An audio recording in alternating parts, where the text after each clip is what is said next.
Com uma sensação revigorante em um dia ensolarado, os melhores dias na vida de Yoma Hashimoto estavam apenas começando. Ai, ai, ai, ai. 9 da matina, o dia tá pra começar. Mas quando muito cedo, sou meio marajá.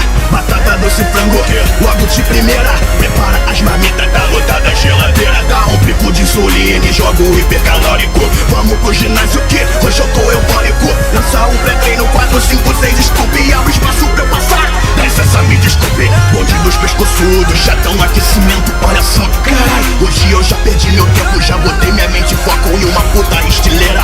Betalanina vai dar o efeito da coceira. Sobe, sobe, mais uma, vamos que não pode parar. Corre pra paralela mais, volta pra ajudar. Se não bateu no peito, pode fazer mais uma assim.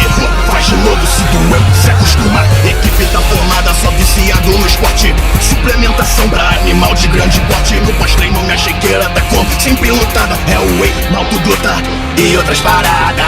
2 em 2 horas, não deixo pra depois. Um monstro treina como um, come como 2. Na praia a gente brilha, olha a cara das mulheres. Pode vir marcar, pronto pro que der e vier. A perna tá gigante e o abdômen encaixa. Espinhas me condenam, mas a ombreira esculacha. É treino e dieta, todo santo dia. Aeróbico é o caralho, viva a nossa academia. É o bonde da maromba, é o bonde da maromba.